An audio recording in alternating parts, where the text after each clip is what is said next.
La passeuse de mots. De Alric et Jennifer Twiss. Dans le royaume de Hélios, les mots ont un pouvoir. Celui de créer, d'équilibrer, puis de détruire le monde. Lorsqu'on les prononce, aucun retour en arrière n'est possible. Paria, une jeune fille de la capitale, est passionnée de livres. Elle en dévore chaque mot. Mais elle est loin de se douter qu'elle est la clé pour sauver son royaume. Le seul qui ait restreint l'utilisation de la magie grâce à un traité. Un traité qui ne plaît pas aux rebelles. Prêt à tout pour l'éradiquer. À l'aube des changements qui s'annoncent. Les mots se réveillent pour établir l'ordre dans le chaos. La vérité dans l'illusion. Ils attendent leur appel. Celui de la passeuse de mots. Écoutez ce livre gratuitement en cliquant sur le premier lien dans la description de la vidéo. Le commencement. Je ne sais pas depuis combien d'heures je suis en train de lire. 2, peut-être 5. Pour moi, le temps est un concept barbare. Il se définit par le nombre de livres dévorés, et les aiguilles correspondent aux pages qui se tournent dans un bruissement familier et apaisant. Dans ma chambre, aucune horloge au mur pour me rappeler à l'ordre. Alors, je continue mes lectures sans écouter les cris de mon corps affamé de sommeil. Impossible de dormir avant d'avoir fini un chapitre. Et, lorsque j'en termine un, je ne peux m'empêcher de me jeter sur la suite, plongée au cœur de ces aventures épiques. Je crois que je suis atteinte d'une étrange maladie, mais je ne souhaite pas en guérir. Mes yeux se plissent pour déchiffrer les caractères de plus en plus troubles. Le fait que je n'utilise pas encore de loupe constitue un miracle médical. Ma vue se fatigue à la lueur tremblotante de ma fidèle lampe à huile, qui a pris le relais des bougies fondues depuis bien longtemps. Allongée de guingois sur mon lit rembourré de paille, le ventre calé sur mon oreiller difforme, je sens des fourmillements désagréables parcourir mes jambes. Il est temps de me dégourdir un peu. Je daigne enfin lever les yeux de mon livre préféré, au coin corné et à la couverture défraîchie. À regret, je marque la page avec un brin de lavande séché, déplace le pichet d'eau et mon bout de brioche, puis pose l'ouvrage sur ma table de chevet, confectionnée par mon père, qui supporte déjà une haute pile d'autres livres. À côté, mes compagnons de lecture depuis 19 années.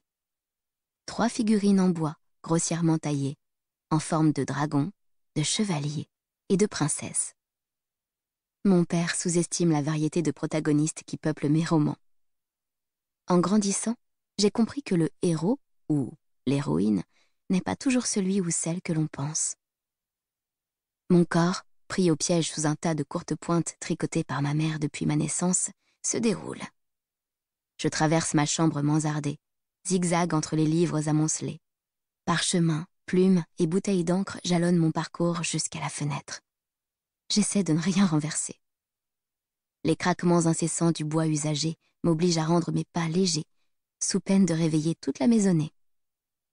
Au passage, je caresse ma colombe blanche endormie dans sa cage, plus raisonnable que moi. Elle roucoule faiblement. Je la jalouse. Le tabouret placé sous la fenêtre m'attend, et je monte dessus avec prudence pour atteindre l'ouverture. Enfin, je peux prendre une grande bouffée d'air. À la faveur d'un ensoleillement permanent, il fait très doux. Matin ou soir, c'est du pareil au même. À Héliante, capitale d'Hélios, les journées se suivent et se ressemblent. De ma chambre, installée sous les toits, j'aperçois au loin la lisière d'une forêt verdoyante. La forêt d'Opale. On l'appelle ainsi car, chaque nuit, la lune dépose un reflet blanchâtre sur les sommets. Un léger vent fait bruire la cime des arbres, qui émettent un chuchotement mystérieux. L'aube commence à poindre derrière les chênes, teintant le ciel orangé de mauve. Un vrai tableau. Chaque soir, je l'admire, comme si je découvrais ce paysage pour la première fois. La nature possède sa propre magie. Notre chaumière, à l'écart de la cité, nous préserve de l'agitation du monde extérieur. D'ici, je n'entends que la roue du moulin à eau qui tourne avec paresse et les animaux nocturnes qui retournent dans leur tanière. J'ai toujours adoré cette sérénité, surtout à cette heure. Le soleil et la lune se croisent sans jamais pouvoir se côtoyer. tels deux amants maudits par les dieux. Même contre tout l'or du royaume, je n'échangerai pas ce lieu qui m'a vu naître. Enfermée dans ce cocon, je ne connais pas le monde par-delà cette forêt, mais ma place est ici, et seulement ici. C'est pourquoi je me sers de ces histoires de cap et d'épée, d'aventure ou d'amour pour changer de peau et me transporter dans ces endroits inexplorés, pleins de dangers. Pour goûter ce grain de folie, ce savoir et ce frisson qui peuvent manquer dans mon agréable routine. M'élever au-delà de ma simple condition de jeune fille cachée sous les combles d'une chaumière, avant de revenir à ce que je sais faire de mieux. Avec un soupir d'aise, je me dirige vers un petit pupitre sur lequel j'attrape un morceau de parchemin. Ma plume trempe dans mon flacon d'encre.